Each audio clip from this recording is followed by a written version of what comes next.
Hi and welcome to the world today.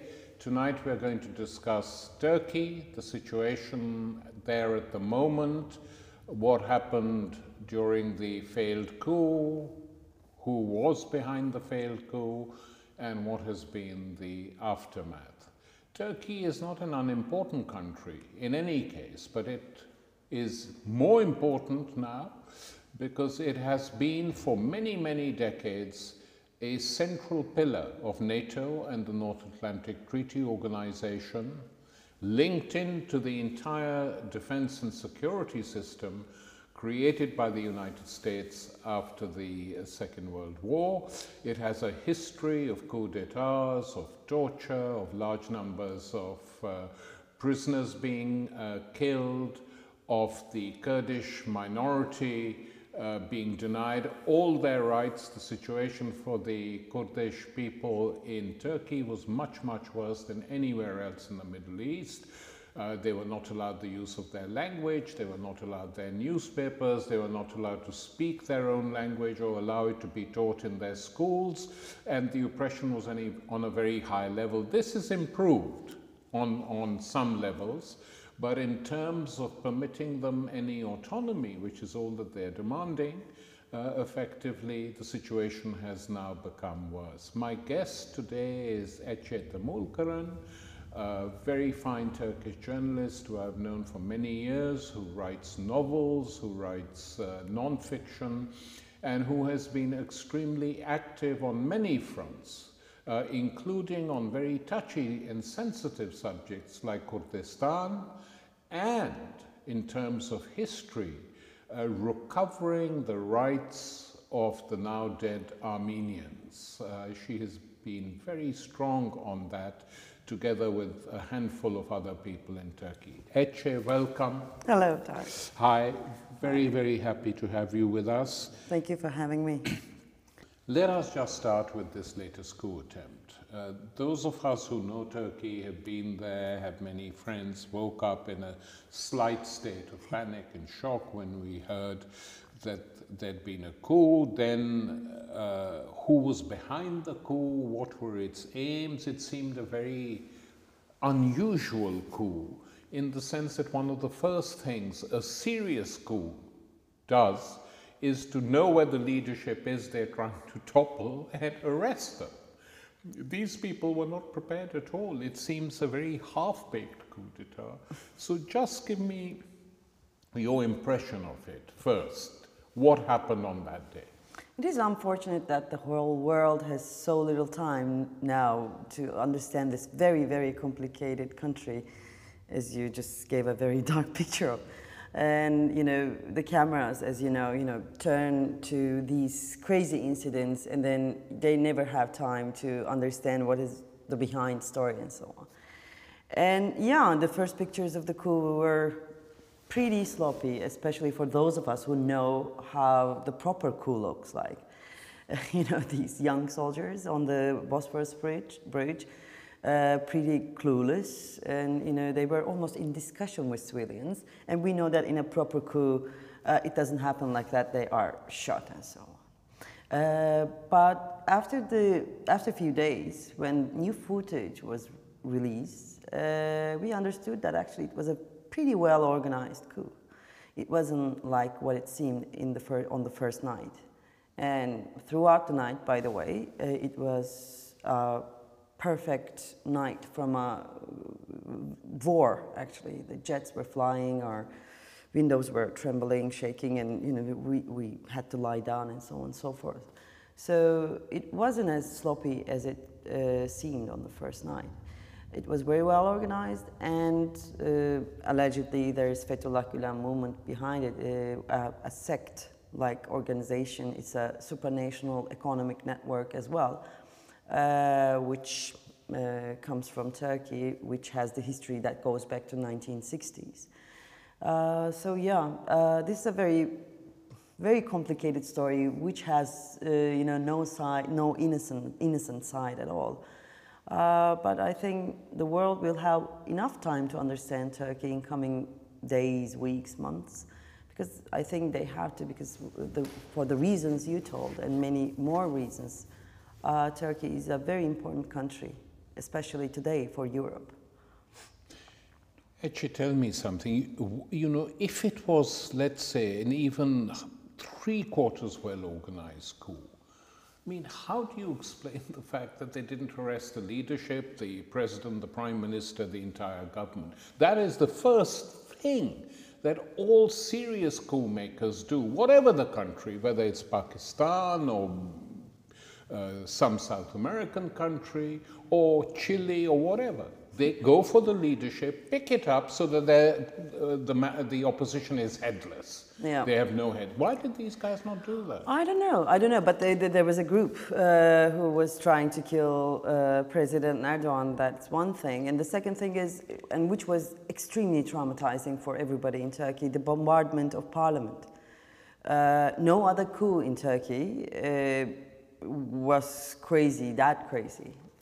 So yeah, it was traumatizing, it was serious, but it is a complicated story. Most probably we're going to know what really happened that night in, I don't know, 10 years' time or so. You know, you remember 1980 coup? Yeah. It was always told that there was CIA behind it and so on and so forth, but it was after a decade from the actual coup that we heard the voice of Paul Henze, CIA Turkey chief, telling Jimmy Carter at the time that our boys did it. So it might take another decade to know the real actors, what really happened, and so on and so forth. It might be sooner, actually, because in those days we didn't have Edward Snowden, we didn't have WikiLeaks, we didn't have people hacking into the files of the Pentagon and the CIA, so it might happen sooner. But certainly that was the perception of the Turkish government, that this was a coup organized by Gulen and his movement, and since he has been living in the United States for a very long time, there are many people in Turkey, not just supporters of President Erdogan, but many other people who have said that he is working closely with the United States in relation to Turkey. He acts as a conduit between them and the Turkish government, etc., etc.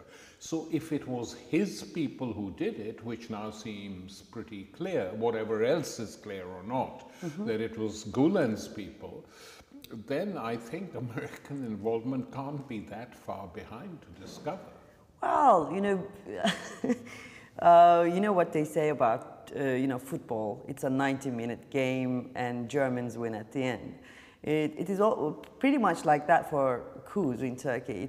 It comes with 48 hours curfew, and then they imprison the leftists at the end. So, whoever is behind it, it's obviously is going to make the country darker. But United States is present everywhere in the region, not only in Turkey.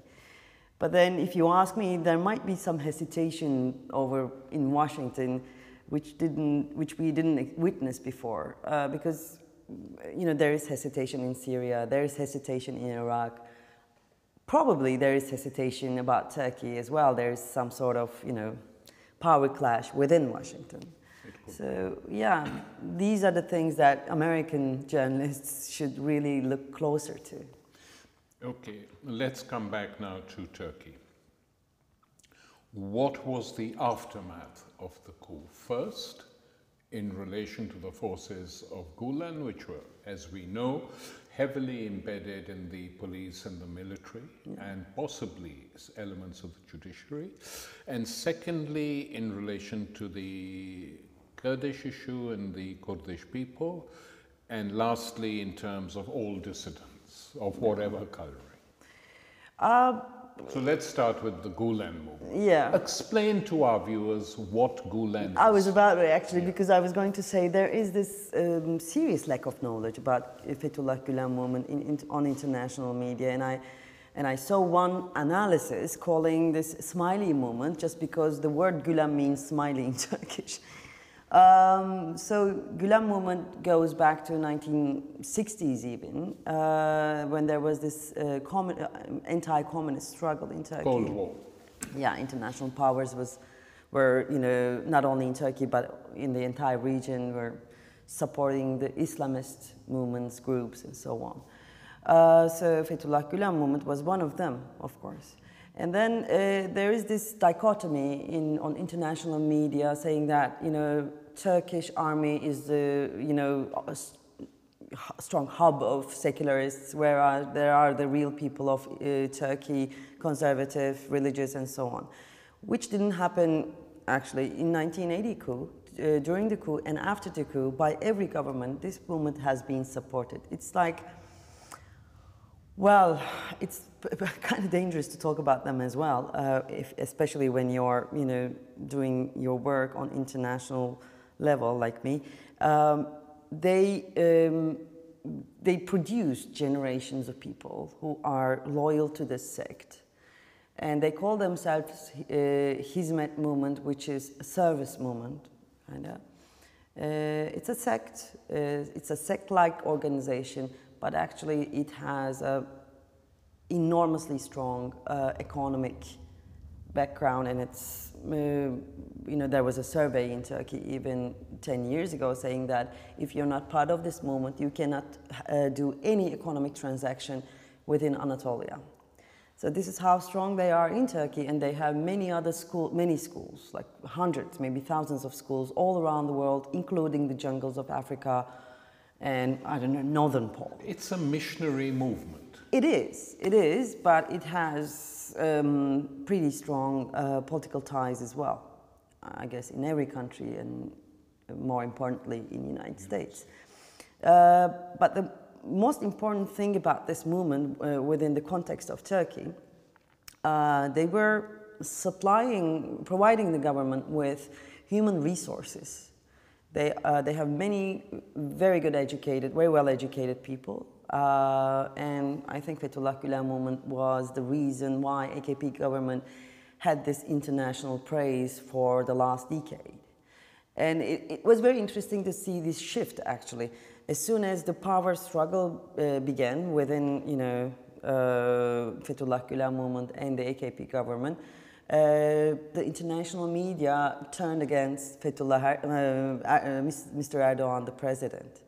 So yeah, this is why actually maybe one of the reasons that we are seeing all this criticism, hardcore criticism towards Mr. Erdogan, because Fethullah Gülen movement is not supporting this government anymore. And this is, you know, the aftermath of the coup was devastating for Fethullah Gülen people, because this is not a club that you have you don't have a membership card or anything.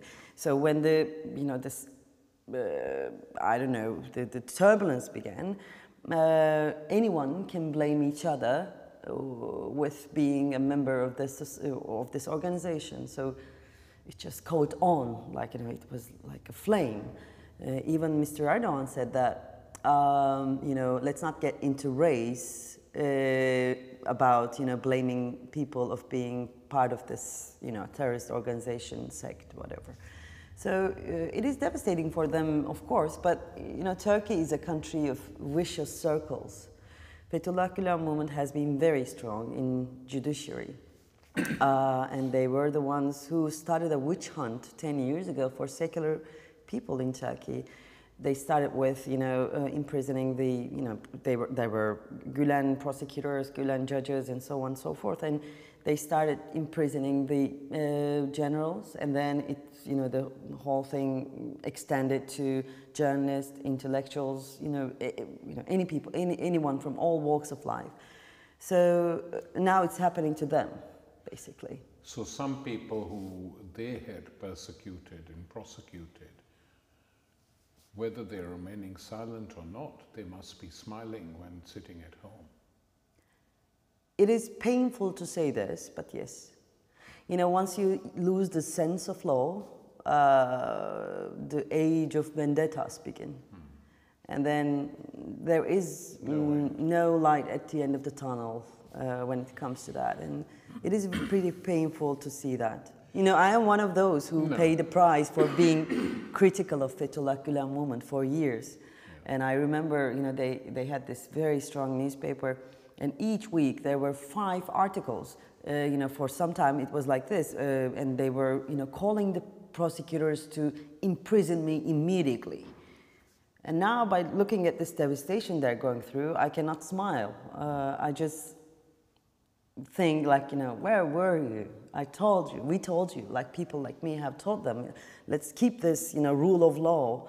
Otherwise, we're going to be all burning in the same hellfire, which is now actually happening.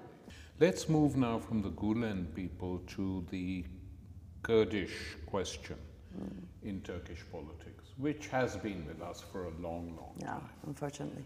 And you know, we've been defending the Kurds forever.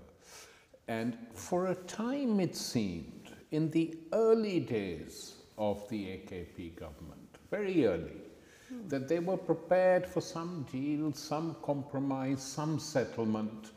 And even though Öcalan was arrested and put in prison, they were dealing with people on other levels of the leadership. Why did that break down? To start with, I was critical from the very beginning, saying that this procedure is not transparent and it's excluding all the Turkish intelligentsia, Kurdish intelligentsia even. There was the peace process was going on between PKK and the government. This is the thing. We really don't know actually how it broke and why it broke, because the process wasn't transparent at all, and it was excluding all the opposition in Turkey, and it was reducing the issue of war or peace into this, you know, secret, fast bargain. I think this is one of the reasons that it fell apart, and you know, AKP is not coming from a very democratic tradition to start with, and one more important thing about Kurdish issue is, I think this might go for any situation like this in the rest of the world as well. Kurdish issue was a matter of human rights for quite a long time, and that was why it was convenient for Turkish left to be in solidarity with Kurdish people under the within the context of human rights. But then with Syria happening now, Kurdish issue became one of those issues in Middle East, and which made it very hard for Turkish left, especially, to take part in the discussion, to have a stand in the whole conflict, because it became complicated, untransparent, and vague, and so on and so forth, and a little bit dirty, I think. Well, it had become complicated actually during the Iraq War, as you know. As well. I remember going to speak at Diyarbakir, and the only place in the world where I was speaking to a large hall. And as I was speaking, I could sense they were not agreeing with me, which is fine. But in the question and answer period, 99% of the questions I was asked by young Kurdish intellectuals were pro-war. They supported the war in Iraq, which most of Turkey opposed, by the way, as you know. They supported it, and when I asked why, and they said, we will get Kurdish independence, the Americans have said, and look at our Iraqi Kurds, they're really progressing. So I said, yeah, but they are virtually an American-Israeli protectorate. They said, we don't care. They actually said. Yeah, this was our first, breaking point. Because I was the spokesperson, one of the spokespersons of two spokespersons in this, anti-war coalition in Turkey. And they were angry with me as well. They were angry with me when I was criticizing the so-called peace process between AKP and PKK as well. And now they know that I'm right, but it's always, it's too late. A hard lesson, leaving aside the Syrian thing, which of course I understand completely. But more importantly, from the Turkish point of view, within Turkey and the Turkish left, the HDP appeared to be a real breakthrough. Absolutely. That here we have a movement that unites Kurdish people, trade unionists of both sides, progressives, a real opposition party which surmounts the huge barrier of percentage points and gets into parliament. And that panics the AKP government as well. After Gezi protests in 2013, which was bigger than Tahrir maybe even, HDP was the only party who summoned the energy that was, gathered in Gezi uprising, let's say. And Selahattin Demirtas was a perfect leader for HDP. With his discourse, with his attitude, with his politics, he was, embracing all, the entire spectrum of left. And I think this was quite intimidating for the political power. And this is what we went through, actually. There was the election, and Demirtas seemed to be the upcoming leader for Turkish left on 7th of June. And at the end of the election, we had the outcome, which actually represented the colorfulness of Turkey in the parliament. But then, things happened, and we renewed that election on 1st of November. Yeah. And within, in between two elections, there was massive violence in Turkey. And the threatening, thing was, the main threat was Turkey is going to be an unstable country if it's not going to have one power. Like, we don't want coalition. If we're going to have coalition, this is what's going to happen in this country, like complete violence. And for some reason, on 1st of November, that violence just stopped. But before that, we saw the Ankara peace demonstration, which was brutally attacked. Yeah. And we still, obviously we all have our opinions on that as to who attacked it. Mm-hmm. But the story I heard from Turkish friends was that it was possible that it was the government turned a blind eye to attacks carried out by jihadis like ISIS people active inside Turkey. And it was not the government directly, but they knew it was going to happen. Any ideas on that? Well, Turkish press is not really, is not able to report on these things at the moment. Full stop. And it's not only about pressure on press, but also there is this zeal of New Turkey now. So it is not even very appropriate to feel concerned about these situations, to ask, questions. Whenever there's an explosion, the, the proper reaction should be, Turkey will get over this. We're a strong country. They are doing this.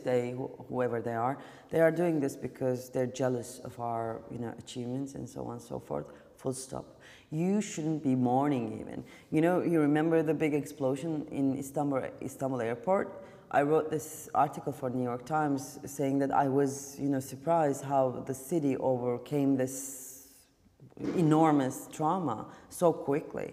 And people, AKP supporters, were angry with me. So you don't want us to come over it? Get over it. What do you want? Like, you want to mourn?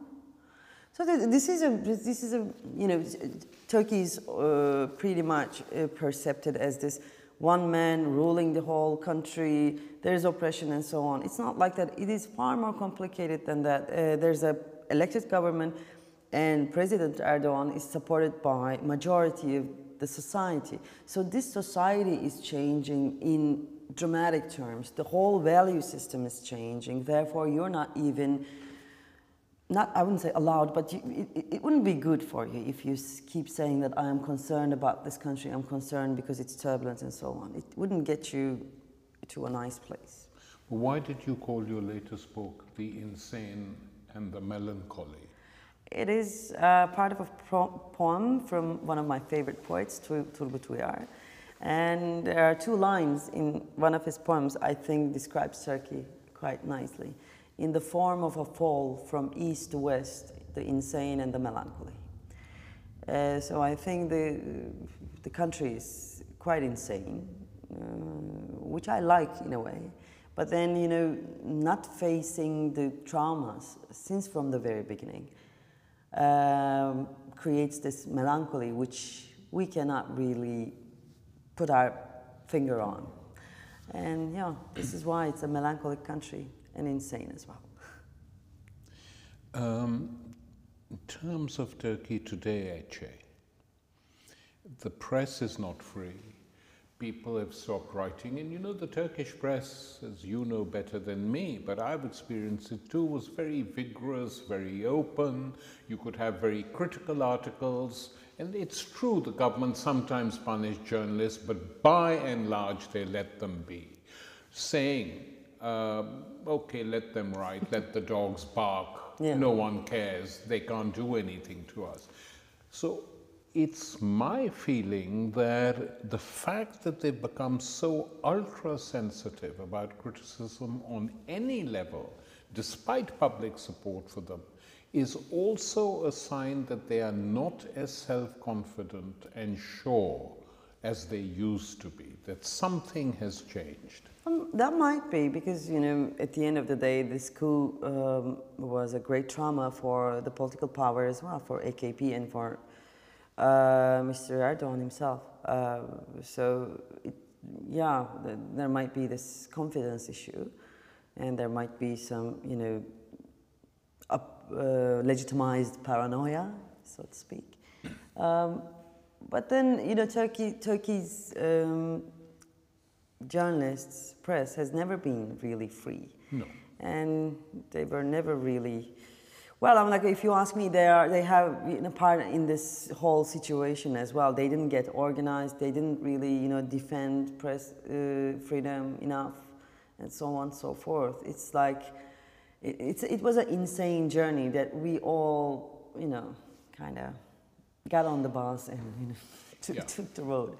But we live in a world today where if you look at the mainstream media in virtually all the Western world, whether it's television or radio or print journalism, it is a bit like Turkey. It's self-inflicted, but it's not unlike Turkey. Exactly. There are very few dissident voices. Exactly my point. Actually, you know what? I was thinking about Brexit, you know, Trump, Putin, and the other, you know, rising rights leaders and so on.